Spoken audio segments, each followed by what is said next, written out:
صل على سيدنا محمد اللهم صل على سيدنا محمد اللهم صل على سيدنا محمد اللهم صل على سيدنا محمد اللهم صل على سيدنا محمد.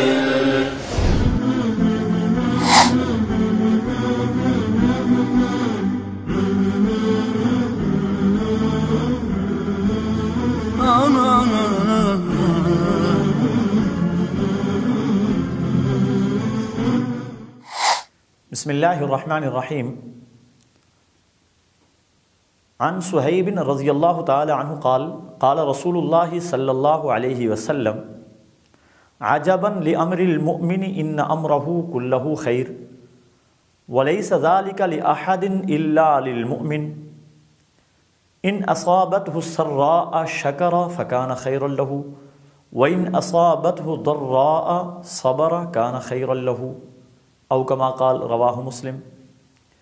حضرت صہیب رضی اللہ تعالی عنہ ارشاد فرماتے ہیں رسول اللہ صلی اللہ علیہ وسلم نے ارشاد فرمایا کہ مومن کا معاملہ اللہ تعالیٰ کے ساتھ بڑا عجیب ہے، اور مومن کے لیے ہر حال میں اللہ تعالیٰ کے ہاں خیر ہی خیر، بھلائی ہی بھلائی.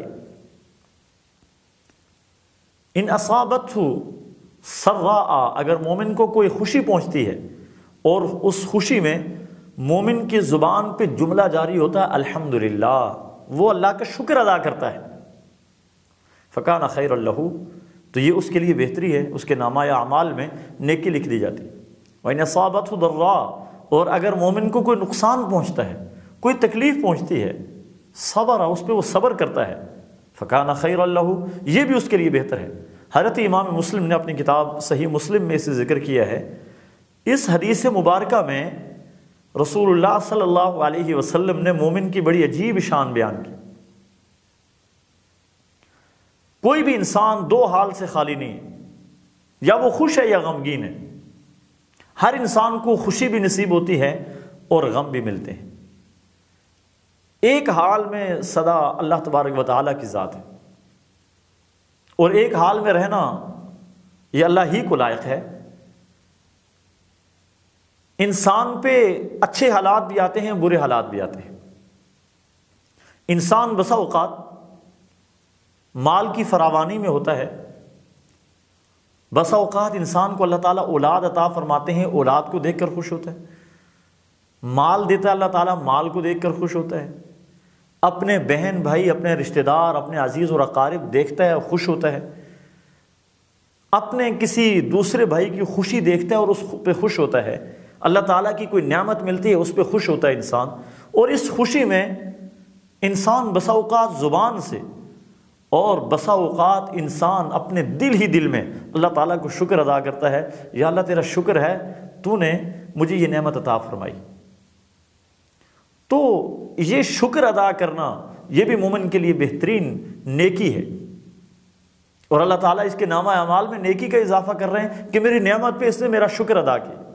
اور اللہ تعالیٰ نے اپنی نعمتوں کے بارے میں ارشاد فرمایا وَلَئِن شَكَرْتُمْ لَأَزِيدَنَّكُمْ، اگر تم میری نعمتوں کا شکر ادا کرتے رہو گے میں نعمتوں میں اضافہ کرتا رہوں گا. تو مومن کا کوئی معاملہ وہ اللہ تبارک و تعالیٰ کے ہاں خیر سے خالی نہیں. اگر اس نے نعمت پہ شکر ادا کیا اللہ تعالیٰ کے ہاں نیکی لکھی جائے گی.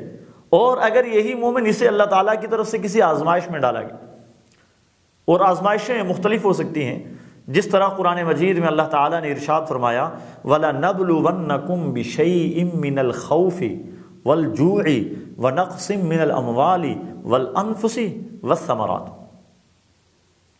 کہ تحقیق ہم تمہیں آزمائیں گے. بِشَيْءٍ مِّنَ الْخَوْفِ، بسا اوقات تمہارے اوپر خوف کو مسلط کر کے تمہیں آزمائیں گے. اور یہ خوف مختلف قسم کے ہو سکتے ہیں.